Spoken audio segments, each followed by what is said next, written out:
Operation checkmate మళ్ళీ ఇప్పుడు అమెరికాలో వినిపిస్తున్నటువంటి కొత్త నినాదం, ఒక సరికొత్తమైన భావజాలం.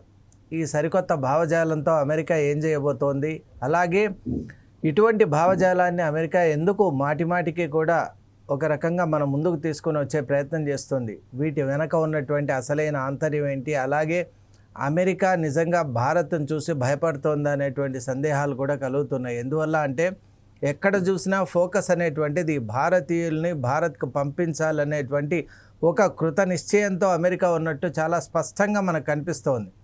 రికార్డ్స్ అవే చెబుతున్నాయి, ఎవిడెన్సెస్ అవే చూపిస్తున్నాయి, స్టాటిస్టిక్స్ కూడా అదే ఇండికేట్ చేస్తున్నటువంటి నేపథ్యంలో ఈరోజు మనం మళ్ళీ ఒక కొత్త వార్త విన్నాం.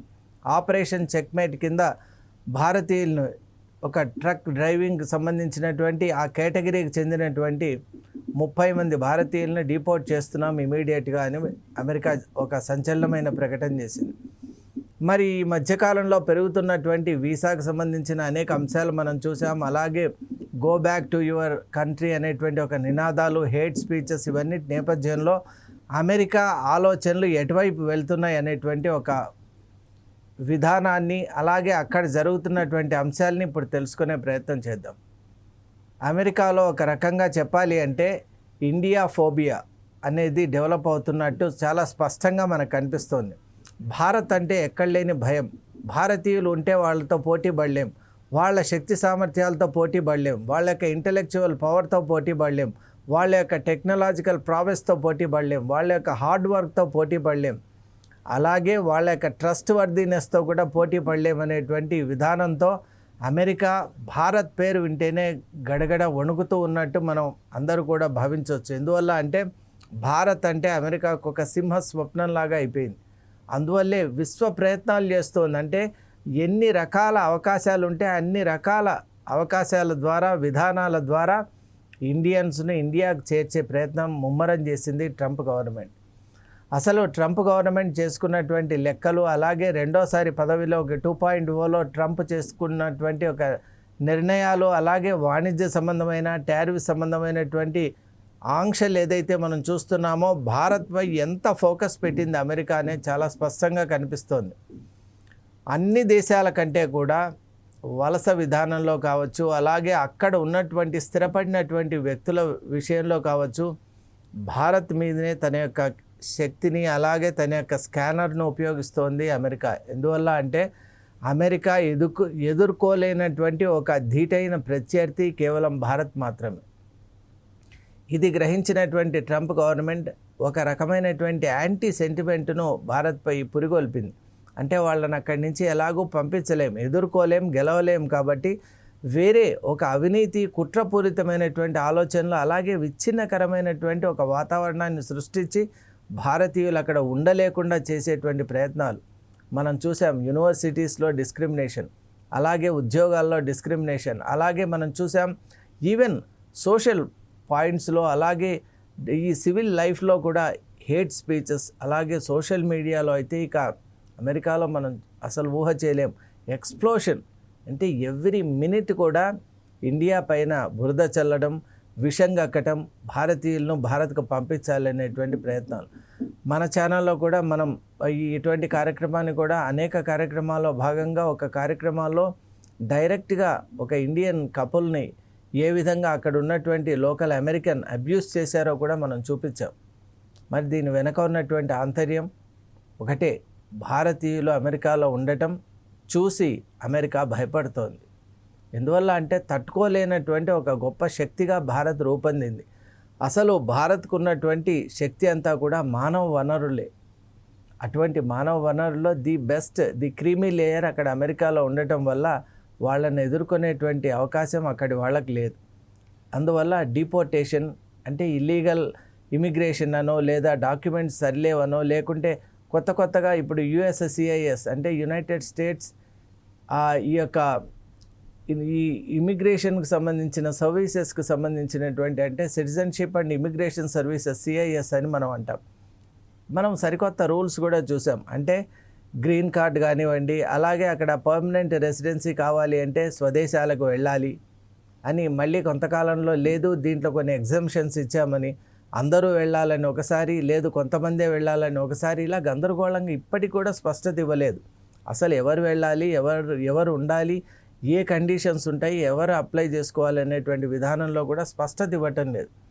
ఎందువల్ల అంటే భారత్లో ఉన్నటువంటి ఈ యొక్క అధునాతనమైన ఈ యొక్క జనరేషన్ను చూసి అమెరికాలో ఉన్నటువంటి వాళ్ళు ఖచ్చితంగా భారత్లో ఉన్నటువంటి విశిష్ట వ్యక్తులు ఉన్నంత వరకు మనకు జాబ్స్ రావు, మనం వాళ్ళతో పోటీ పడలేం.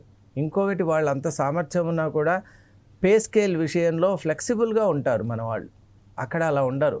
మనకు ఆ ఈగో ఎలిమెంట్ అనేది లేదు కాబట్టి మనం వేచి చూస్తాం. అలాగే సరి అయినటువంటి సమయం కోసం మనం కాచుకొని ఆ సమయంలో మన సామర్థ్యాన్ని నిరూపించుకునేటువంటి ఒక దృక్పథం మనకుంది. ముఖ్యంగా భారతీయుడు అంటేనే ప్రపంచవ్యాప్తంగా ట్రస్ట్ వర్ది పర్సన్ అనేటువంటి ఒక బ్రాండ్ ఏర్పడిన నేపథ్యంలో భారత్కు విలువ చాలా ఎక్కువ. మరి అటువంటి సందర్భంలో ఎవరైనా ఎంఎన్సీస్ చూస్ చేసుకునేటువంటి నేపథ్యంలో ఖచ్చితంగా when different races are there, definitely they prefer those from Asia and that too from India. మరి ఇది అక్కడ ఉన్నటువంటి అమెరికన్స్కు చాలా కటువుగా ఇబ్బందికరంగా మారిపోయినటువంటి నేపథ్యంలో ఈరోజు ట్రక్ డ్రైవర్స్ను కూడా పంపించేటువంటి ప్రయత్నం చేస్తున్నారు. ఈ మధ్య ఫస్ట్ ట్రంప్ వచ్చినటువంటి కొత్తల్లో మీరందరికీ గుర్తే ఉంటుంది, డిపోర్టేషన్ ఎలా చేశారో మనం చూసాం. చేతులకు సంకెళ్ళు వేసి మరీ పంపించారు. అంటే అత్యంత అవమానకర రీతిలో ఒక ఇండియన్ నేషనల్ను ఇక్కడ ఇండియాకు పంపించడం అంటే అది అసలు యునైటెడ్ నేషన్స్ కూడా ఒప్పుకోలేదు. ఎందువల్ల అంటే they are not criminals. Extended stay అయితే డిపోర్టేషన్ చేసే విధానం కూడా ఉంది. ఇప్పుడు అమెరికన్సే కాదు, భారతదేశంలో కూడా ఎంతోమంది ఎక్స్టెండెడ్ స్టే అలాగే ఇల్లీగల్ అయిన ఇమిగ్రెంట్స్ కూడా ఉన్నారు. వాళ్ళని ఇలా పంపించడం లేదే. డిపోర్టేషన్ కూడా ఒక ఆనరబుల్ ఒక విధానం ఉంటుంది, దాని పద్ధతిలో మనం పంపించాలి. మీకు మీ దేశంలో ఉండటం ఇష్టం లేకుంటే give them some time or make efforts to send them back. అంతేగాని బేడీలు వేసి హ్యాండ్ కఫ్స్తో ఎలా పిలుచుకొని వస్తారు అంటే they are not your slaves. Indian nationals అంటే మీకు ఉన్నటువంటి అభిప్రాయం ఏంటి? మళ్ళీ ఆ వెర్బల్ అబ్యూజెస్ మనం ఓపెన్గా కూడా చూస్తున్నాం. అలాగే బుల్లెట్ కల్చర్ కూడా పెరిగిపోయినటువంటి నేపథ్యంలో భారతీయులకు పదే పదే ఒకే విజ్ఞప్తి చేస్తున్నాం. ఫోర్ సైట్స్ వేదికగా ఈ విజ్ఞప్తి ఏంటి అంటే మీరు ఆత్మగౌరవాన్ని ప్రధానంగా ఉంచుకోండి. ఆత్మగౌరవానికి మించినటువంటిది మనిషికి ఇంకేమీ లేదండి. మీకు డాలర్స్ ఒక కుప్పగా, ఒక రాశిగా, ఒక కొండలాగా పెట్టి మీకు ఇచ్చినా కూడా మీ ఆత్మగౌరవం లేనటువంటి చోట మీరు ఒక అనుక్షణం కూడా ఉండరాదు.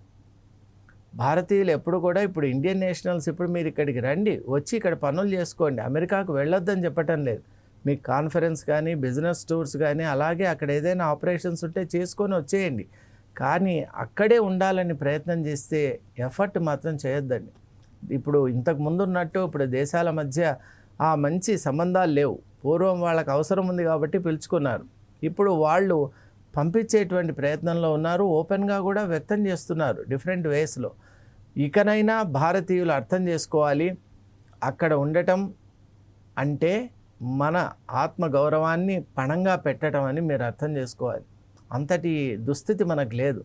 మన స్వదేశం ఉంది, మన మాతృదేశం ఉంది, భారతదేశం ఉంది. కాబట్టి భారతమాత మీ గురించి వేచి ఉంది. కాబట్టి మీరందరూ కూడా ప్లాన్ చేసుకోండి.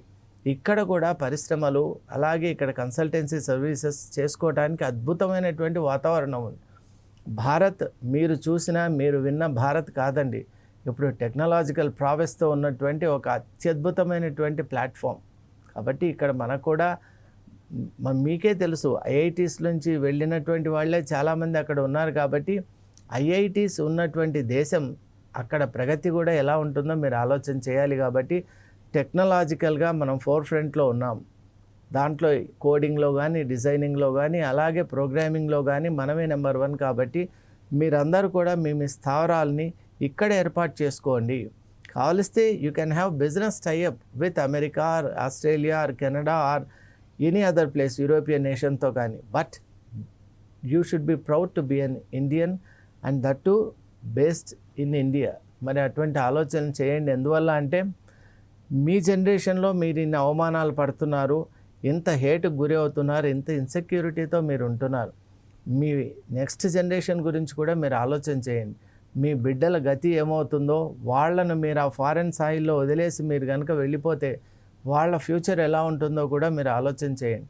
కేవలం కొన్ని ఫెసిలిటీస్ ఉన్నాయి కాబట్టి మనం ఆ దేశాల్లో ఉండాలి, ఆ దేశం పేరు చెప్తే అదేదో గొప్ప అనేటువంటి ఒక ఫోబియాను మనం తీసేయాలి.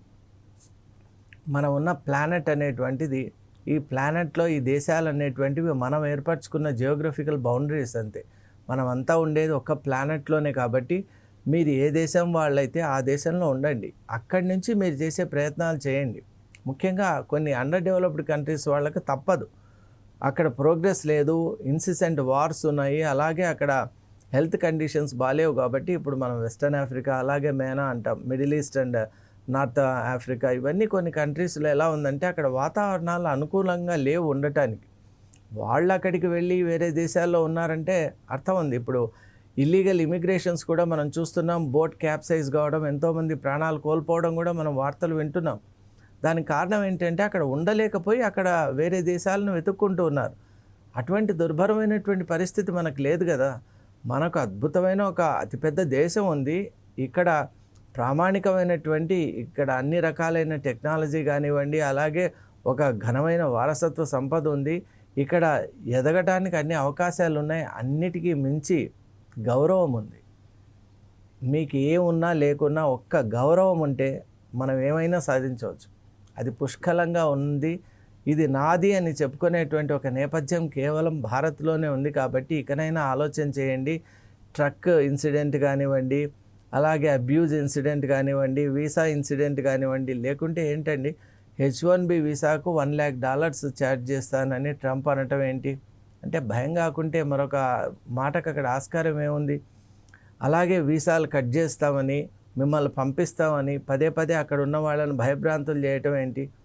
ఇన్ని రకాల డిస్క్రిమినేషన్స్ చేయటానికి కారణం ఏంటంటే వాళ్లకు వాళ్ళ దేశంలో ఇంకోరు ఉండకూడదని. ఈ మధ్యకాలంలో ఇదే వైరసే ఆస్ట్రేలియాలో కూడా ఇప్పుడు వ్యాపించినట్టుంది. అక్కడ కూడా రెస్టారెంట్ ఓనర్స్ దాదాపు 30 సంవత్సరాలుగా ఉన్న వాళ్ళని కూడా పంపిస్తున్నారు.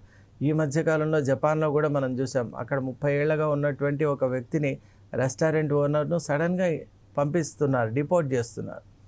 ఈ ట్రెండ్ మనకు యూరోపియన్ యూనియన్లో కూడా స్టార్ట్ అయింది. ముఖ్యంగా యూకేలో కూడా హేట్రెడ్ అనేటువంటిది స్టార్ట్ అయినటువంటి నేపథ్యంలో, డిస్క్రిమినేషన్ అనేది మొదలైనటువంటి నేపథ్యంలో మన ఫ్యూచర్ గురించి, మన భారతదేశం గురించి ఆలోచన చేయండి.